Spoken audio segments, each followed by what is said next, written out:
Entramos a no falar de político, pero antes unha última hora porque o ministro español de Economía, Luís de Guindos, confirmou hoxe mesmo que enviará inmediatamente a solicitude formal de axuda para a recapitalización da banca aos seus socios europeos. Esa é a última hora, polo tanto, e por aí, precisamente por ese tema, vamos a abrir este faladoiro político porque a banca española necesitaría un máximo de 62.000 millóns de euros. Esa é a cifra que calcularon as consultoras independentes para o peor escenario económico posible. Ata setembro non se saberá a cantidade que precisa cada unha das entidades do sistema bancario español. Si sabemos cales son as máis necesitadas: Bankia, Cataluña Caixa, Nova Galicia Banco e o Banco de Valencia. Pois así abrimos o faladoiro político. Esa vai ser unha das preguntas que lles vamos a facer aos nosos contertulios 12. Antonio Rodríguez Miranda, moi bons días. Hola, que tal? Bo día. Un benres máis, tamén a Ana Pontón, bons días. Moi bo día. Gracias por vir, e moi bons días, José Luis Méndez Romeu, que se incorpora. Hola, bons días. Moi bons días. Pois abrimos por aí polo tema da banca. Acabamos de coñecer que Luís de Guindos vais a facer esa petición hoxe mesmo. Comezamos por Ana Pontón. Ben, eu creo que é moi grave que a estas alturas o presidente do goberno non teña dado información, pois nin ao Congreso, nin ao conxunto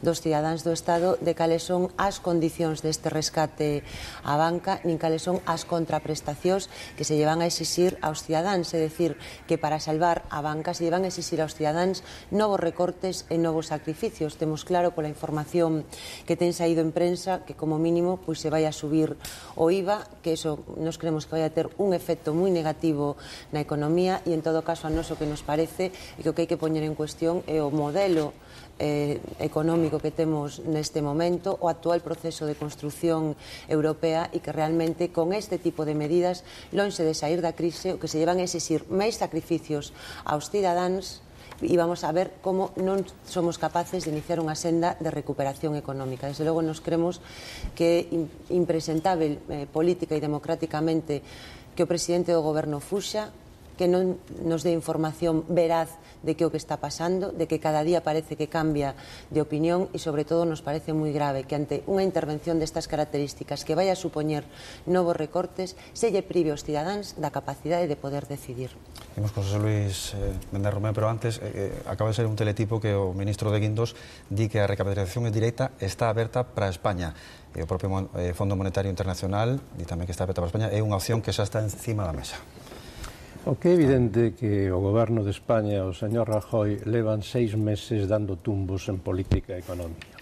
O baile de cifras que se foi coñecendo mes a mes é sorprendente. No momento actual se está a falar de pedir 100.000 millóns de euros. É evidente que chamen rescate ou lle chamen de outro xeito, vai haber non só condicións financeiras nese préstamo, sino tamén condicións de política económica. E a día de hoxe, todavía, o presidente do goberno non foi quen a explicar en que van a consistir esas medidas, como van a repercutir na calidade de vida dos cidadáns, como van a repercutir no emprego. Quero suliñar que no medio desta situación dramática o Partido Socialista ven de prestar o seu apoio para que se aprobe o pacto fiscal, que é consecuencia da reforma constitucional. O resto é política económica, competencia do goberno de España, que debe ser explicada. É preciso coñecer xa os detalles, Antonio. Miren, eu creo que neste tema hai que ser serios e rigurosos, e tamén os partidos da oposición teñen unha responsabilidade en tratar de axudar. A responsabilidade nunha situación de dificultad tan extrema na que estamos non é só do goberno, e sobre todo pensando que un dos partidos da oposición foi o principal causante desta situación. Se agora se acusa a este goberno de que leva 6 meses dando tumbos, o que leva este goberno é 6 meses tratando de arranxar o que outro goberno durante 8 anos con moito oínco encargouse de destrozar. E esa é a realidade deste país. E en cuanto o Partido Socialista non asuma esa realidade, máis lle vai ao Partido Socialista, pero peor lle vai a este país. Por lo tanto, eu creo que en este momento estamos nun momento de que o goberno do Estado está actuando con sensatez. O evidencia o feito de que tendo unha liña de crédito aberta de 100.000 millóns de euros, cos datos que están saindo, pois parece ser que vamos a necesitar bastante menos. O desexable sería que non necesitásemos nada, lóxicamente, ese sería o mellor. Pero non podemos esquecer que a nivel europeo, os gobernos europeos e os seus bancos tamén lles teñen axudado, e teñen aportado, creo que en torno a 1,2 billóns de euros entre o ano 2008 e o ano 2010. Claro, Nos daquela, nesa época, é cando decíamos que aquí non había crisis, que non había necesidade, que a situación financiera en España era máis solvente do mundo. Evidentemente, es quen decía iso, que era o presidente do goberno, estaba dando unha información que era falsa, non era correcta, ya ahora o vemos. Bueno, pois aínda que sexa tarde, este goberno ten que tratar de solucionar, e efectivamente 6 meses con moitas dificultades, pero cada día, cada semana, cada mes se están tomando novas medidas que realmente están encarrilando esta situación. Eu estou de acordo, pero breve intervención, Ana, por que os favor. gobernos teñen que ser serios e rigurosos e dicir a verdade, dicir xusto o contrario do que está facendo o señor Rajoy, que efectivamente nos decía en campaña electoral que tiña solución para todos os problemas, non que a crise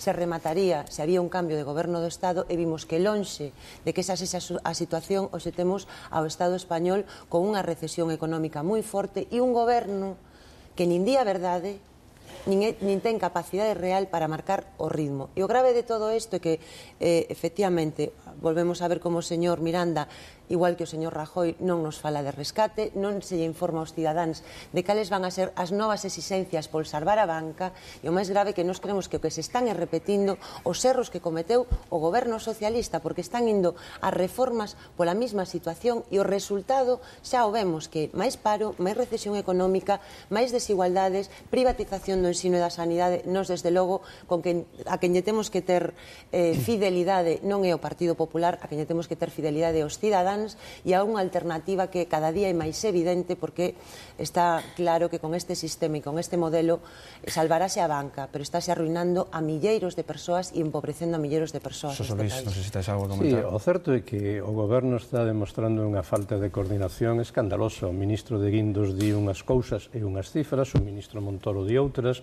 o señor Rajoy algo distinto, a señora Aguirre é inolvidable cada vez que anuncia algunha reforma, e todo isto indica que o goberno de España non ten un proxecto claro, non ten unha idea clara de como sair da crise e de como abordar unha política de crecemento. E finaliza este tema, Sí, Antonio mire, Rodríguez. este goberno non deu datos en cuanto non os tiña, pero agora estáse criticando porque non dá datos, pero ao mesmo tempo estáse criticando se non é riguroso.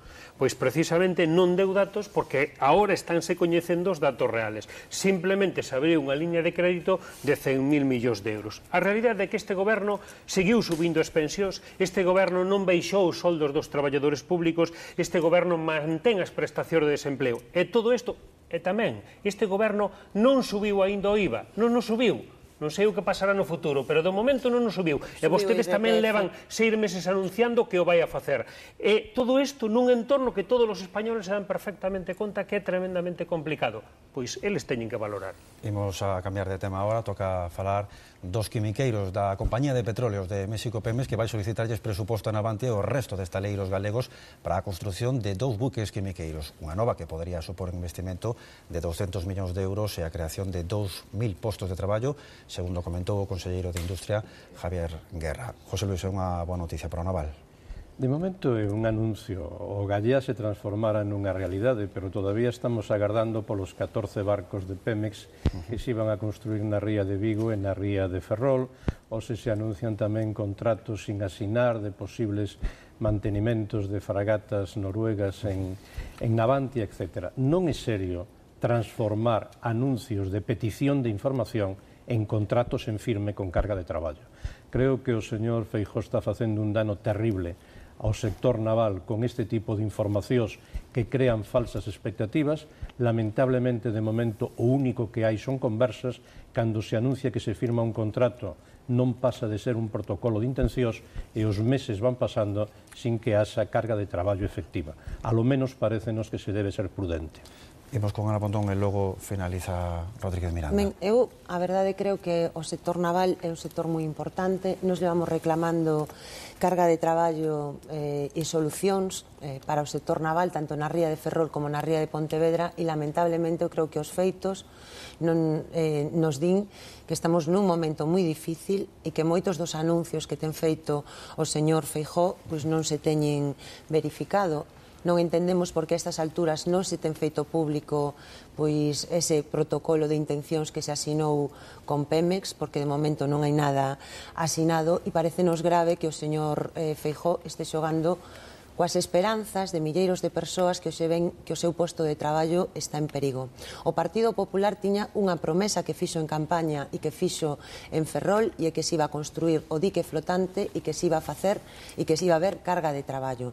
Estos quimiqueiros non son a especialidade que ten Navantia, como todo o mundo sabe, Navantia ten ademais un injusto veto que lle impide construir barcos civís e lamentablemente nos tememos que estemos ante un exercicio de propaganda, porque efectivamente eu creo que nos últimos meses estamos vendo como o señor Feijóo, ante o desastre da súa xestión, está sustituindo a realidade por a propaganda, e, como digo, xogando con algo moi serio que é o pan de milleiros de persoas e con unha situación que é desesperada que viven moitas persoas, porque saben que Navantia, se non hai nova carga de traballo, vai a ter que botar a rúa moitas persoas neste momento. Vanse consolidar todos esos proxectos, Rodríguez Miranda? Desde logo, por falta de traballo non vai a ser. Eu que si percibo con tristeza é que dende a oposición hai unha absoluta falta de rumbo en este tema, como houbo tamén durante os 7 anos anteriores para conseguir solucionar problemas como Tax ou para conseguir carga de traballo para Navantia, porque durante todo ese tempo non se conseguiu. Evidentemente, agora este goberno ten propostas encima da mesa, en un breve espacio de tempo teremos solucionado o tema de Tax, porque tamén hai un goberno no Estado en Madrid responsable desta situación que se está implicando, non como ata agora. E agora hasta lles parece mal pois este tipo de propostas que o goberno galego, que está traballando, apoiado por un partido que é o que sustente o goberno, e que hai un presidente que marca as directrices que se vai directamente a México, viaxe que vostedes criticaron e pedían xa explicacións, e cando o presidente lle pedía cautela, digo, hai que esperar, temos que esperar, falamos de temas comerciales, parecíalle mal porque non explicaba nada, e agora xa dice, unha vez que se empezan a dar explicacións, que igual xa están falando de máis.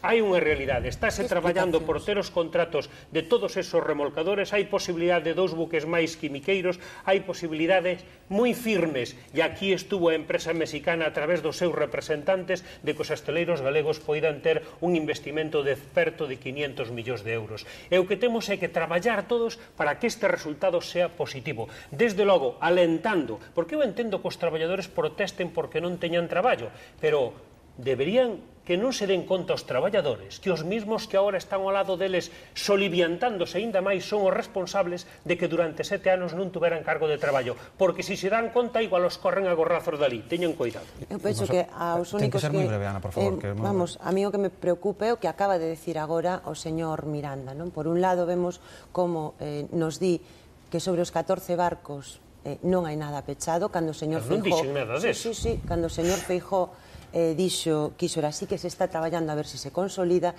e a mí o que me parece grave é que o partido que ten responsabilidades na situación de Navantia este continuamente botando balóns fora, porque con ese tipo de actitudes non se solucionan os problemas. O tax lease é un problema que ven de hai un ano. O dique flotante é unha reivindicación de hai un ano dos hosteleiros. O PP prometeu en campaña electoral. Vai non a cumplir, sí ou non? O presidente dixo que antes de xullo habería resultados. O presidente da SEPI dixo en Ferrol que habría resultados. Estánse vendo resultados. Vostedes verán como Santo Tomás, hasta que metan o dedo non van a ser, pareceme ben. O que os traballadores queren ver e queren saber é que día se asina o contrato. E, por certo, algo oscuro debe haber nas conversas actuais cando o goberno négase a dar publicidade aos convenios e protocolos asinados. Antonio, acabamos contigo con este tema. Mire, estáse facendo un traballo intenso neste tema, sin dúbida ninguna, conseguíronse máis adianto nese traballo que nos últimos 7 anos, e desde a oposición único que se fai é poñer a trancos. Vostedes sigan poñendo a trancos, nós seguiremos traballando para que eses contratos ao final se convirtan en buques construídos nos hosteleiros galegos. Moi importante, e ademais un porto galego pódese convertir na auténtica fachada atlántica de toda Europa, ca cuarta compañía petroleira do mundo operando desde ela. Ese é o traballo do goberno. Ahora sí que vamos co seguinte tema, que son as deputacións, porque a Xunta e os presidentes das 4 deputacións asinaron esta semana un documento que senta as bases da cooperación entre a Administración Autonómica e a provincial, e que todos coincidiron en cualificar de beneficioso, sobre todo para os cidadáns, a fin de evitar as duplicidades nas competencias e, polo tanto, reducir gastos. Comezamos agora por Antonio Rodríguez Miranda. Pode ser este o novo papel ese que se lle pide tanto ás deputacións? Pois mire, nós consideramos que as diputacións teñen que ter o seu papel, e máis nestes momentos de dificultades, tratando de axudar precisamente aos concellos que teñen menos capacidade, que son os pequenos concellos. E eu creo que aquí Galicia novamente se adianta neste momento en que a nivel nacional se está discutindo o novo papel da administración local, se está discutindo sobre a planta municipal, se está falando das competencias dos concellos, daquelas que poden axudar as diputacións, e nos plasmamos con un acordo entre a Xunta e as 4 diputacións de Galicia, algunhas de diferente cor político que non coincide co partido do goberno en Galicia, precisamente a posibilidade de cooperar, a posibilidade de coordinar as súas actuacións, a posibilidade de traballar xuntos, de reducir as ineficacias, a posibilidade de reducir as duplicidades. Eu creo que ese é o camiño que ten que tratar de levarse a cabo e, por certo, lamentamos que teña que ser novamente o Partido Popular. Digo isto porque os partidos de oposición, algúns deles que non creen panadas nas diputacións e outros que tiñan prometido nos seus programas de goberno unha lei de coordinación de diputacións, está claro que non os fixeron. Pero agora si hai un goberno que ten un criterio claro e un presidente que ten unha folla de ruta de traballo e que a sigue por o beneficio de todos os galegos. Ese é o camiño, Ana Pontón. Bueno, creo que o Partido Popular perdeu unha oportunidade importante e tamén, pois non sei cal é a opinión en todo caso do Grupo Socialista. Eu creo que se hai unha opinión onde existe un amplo consenso social, unha ampla maioría que coincide en que as deputacións son institucións inservibles, institucións prescindibles e que desde logo no noso país non teñen nada que ver coa nosa realidade. E vemos aquí como o señor Núñez Feijóo, e neste caso tamén o Partido Popular, pretende presentarnos como un exemplo de austeridade e racionalidade, o que é todo o contrario, porque o que se está facendo é dotar de máis competencias ás deputacións e eliminarllas aos concellos. A nos desde logo parécenos que esa non é a vía e que a vía é a supresión deste tipo de organismos, porque os fondos e os recursos que están neste momento nas deputacións poderían utilizarse ben desde o ámbito municipal, ben desde o ámbito da propia Xunta de Galiza, dotaríamos de racionalidade a unha administración, vamos, que nos creemos que unha administración inservível, e creo que desde logo intentar presentar isto como un éxito pois é vivir fora da realidade. Este é o camiño, Xosé Luís, ou pode ser a supresión o camiño? Si se lee o protocolo asinado onte, resulta sorprendente o contido. Non hai ningún compromiso concreto, non hai ningunha cifra concreta. É nada máis que propaganda, como casi todo o que está a acontecer na política local do goberno de Galicia. Se anuncian fusións e cando se analizan os documentos son conxuntos de vulgaridades, de tópicos e faltan os datos básicos para que os veciños poidan presentarse. E mentras, o goberno do Estado, coa complicidade do goberno de Galicia, está preparando a expropiación das competencias de todos os concellos de menor poboación. É dicir, estáse voltando 30 anos atrás á época preconstitucional, tratando de potenciar institucións hoxendía obsoletas como son as deputacións provinciais.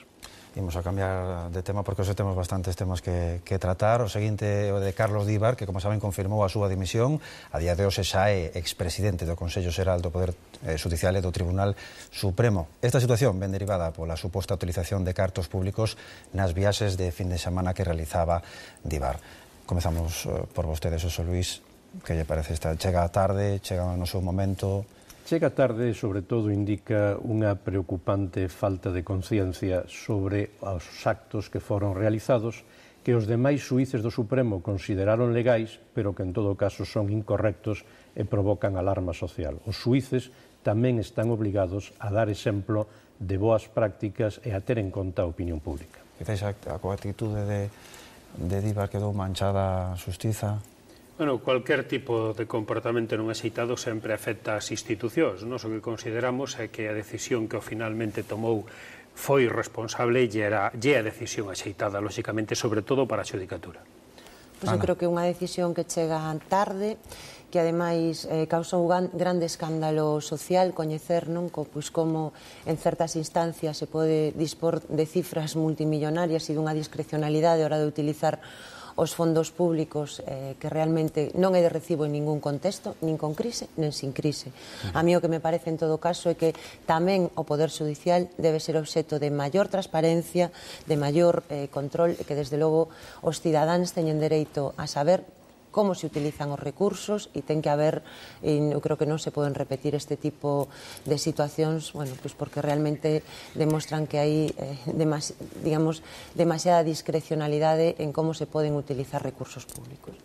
Moi ben, imos a cambiar de asunto o tema de Sortu concretamente, porque, como saben, legalizouse ese partido político nas seguintes eleccións. Concretamente, Sortu vaise poder presentar, foi o Tribunal Constitucional o que legalizou a esta formación política. Con este tema imos a rematar o faladoiro político 12. Comezamos por ti agora, Ana Pontón, e xa finalizamos.